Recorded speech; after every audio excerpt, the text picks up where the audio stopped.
And welcome back. Next up on Man vs Pixels, I've been playing Beholder.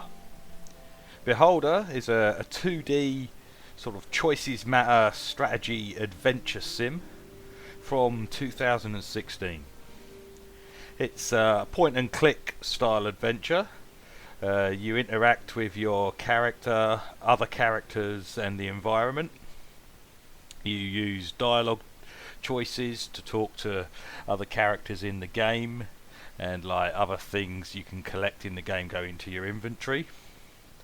It's a very sort of bleak, washed out art style to match the harsh dystopian sort of setting of the game, and the characters are particularly striking. They're just like black silhouettes with bits of white for their eyes and a few other features and bits of clothing.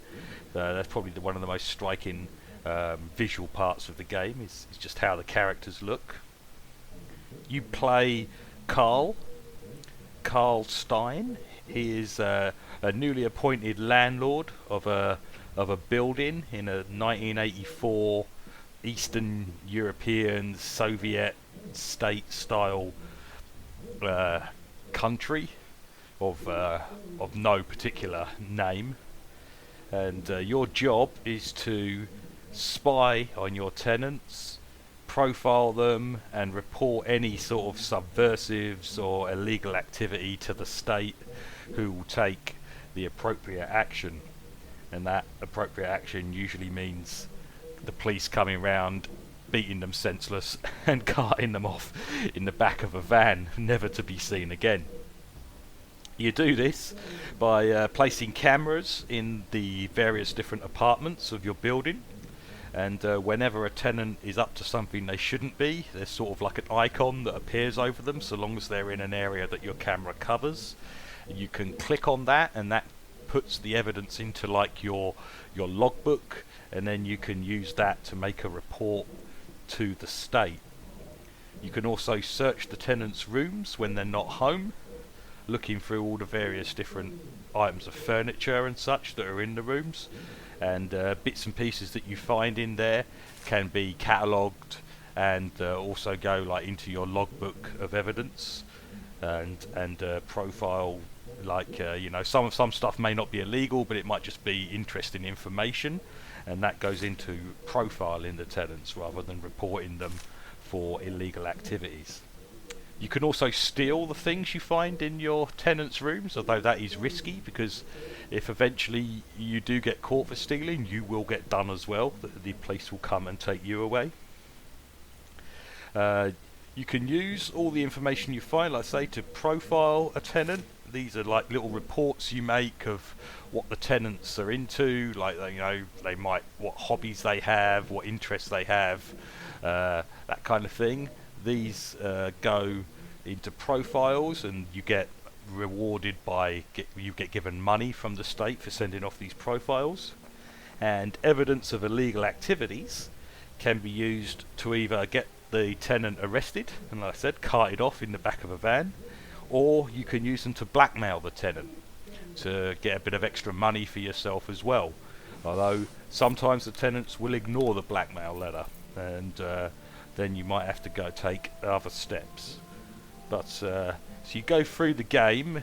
You've got a family, you've got a wife and 2 kids, you've got all your various tenants. Now the building's got like 6 apartments to start off with. There's only like 3 active, and the others are in a state of disrepair, and you have to repair them when you get enough money, and then rent them out to get like your full complement of tenants. So you go through the game, and you get given tasks and orders from the state, from the ministry that you work for. They might ask you to pay particular attention to a certain tenant, or they might demand that you get rid of a certain tenant, needing to find some evidence of illegal activity to evict them or to get them gone. Or there's other ways to do it as well, like you can try and help the tenant and find a different way for them to maybe move out and go somewhere else, even if the state has ordered you to get them arrested. All of these decisions have consequences. Some of the decisions are very, very hard, very sort of emotional, even to go against the states, to go with the state's orders, because sometimes what the state's asking you to do is really harsh. And, you do sometimes build up an affinity with some of the characters, but yeah, genuinely hard decisions. And as the game goes on, the state becomes more and more oppressive. Like every now and then, new state decrees will come out, like banning different things. Like first, it's like obvious stuff, like making of drugs is illegal. So if you catch a tenant with drugs, you can get them done, and you might not have any problem with that. You might think, yep, fine, drug dealer, get him arrested.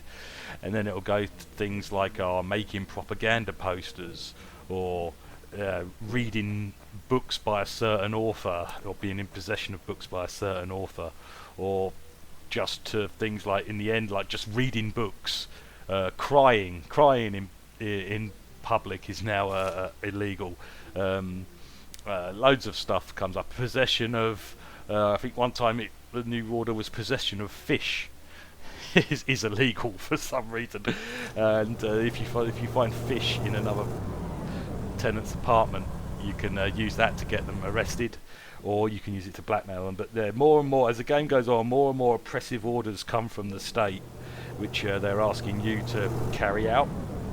And you also get a sort of a different faction, the revolutionary faction, the faction that's trying to overthrow the state. They'll sort of contact you maybe and ask you to put one of their operatives up in one of your apartments, and then you might be asked to help them, and you might be asked to do stuff on their side to try and overthrow the state. And it's all risky to your own well-being. And there's also pressures from your family as well. You'll have your wife asking you to do stuff. You'll have your son, who's just started university, asking you to do stuff, and you'll have your young daughter asking you to do stuff.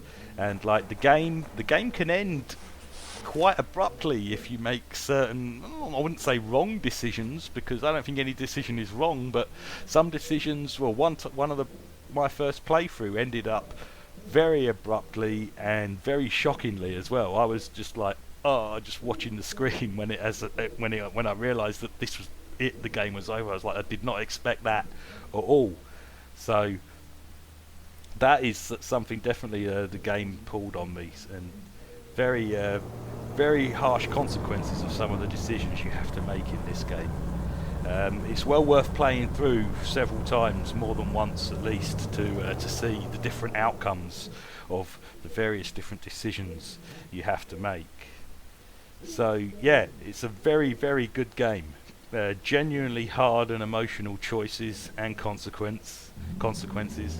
A really nice art style, very minimalist, but perfect to go along with this game. It's really, really well done. Its full price is $6.99. I played it for about 6 hours. In that I had like one short game, like I said, that ended very abruptly and very shockingly, and one longer game that reached its natural conclusion. So it does come to a natural conclusion after a while, and that's when like you'll get like a summary of all the things happened at the end, and all the different bigger picture consequences of the choices you made, like what to the things that happened to the country as a whole because of the choices you made, not just things that happened to the individuals that you saw during the game. There is a DLC called Blissful Sleep, which is available too, which I haven't got. It's at $2.79 for that DLC, and this game did lead to a sequel, Beholder 2, that came out in 2018, which I will probably have a look at some point as well. So yeah, this is an excellent little indie game, well worth playing through more than once, and well worth the full price. So I wouldn't even wait for this to come out on a sale if you want to play like a really cool dystopian 1984 style sort of adventure, sort of choices matter simulation of basically living out your landlord spying, landlord peeping fantasies, although not in any sort of perverted sexual way, but in a political arena. So yeah, well worth the full price, well worth playing. So that is Beholder.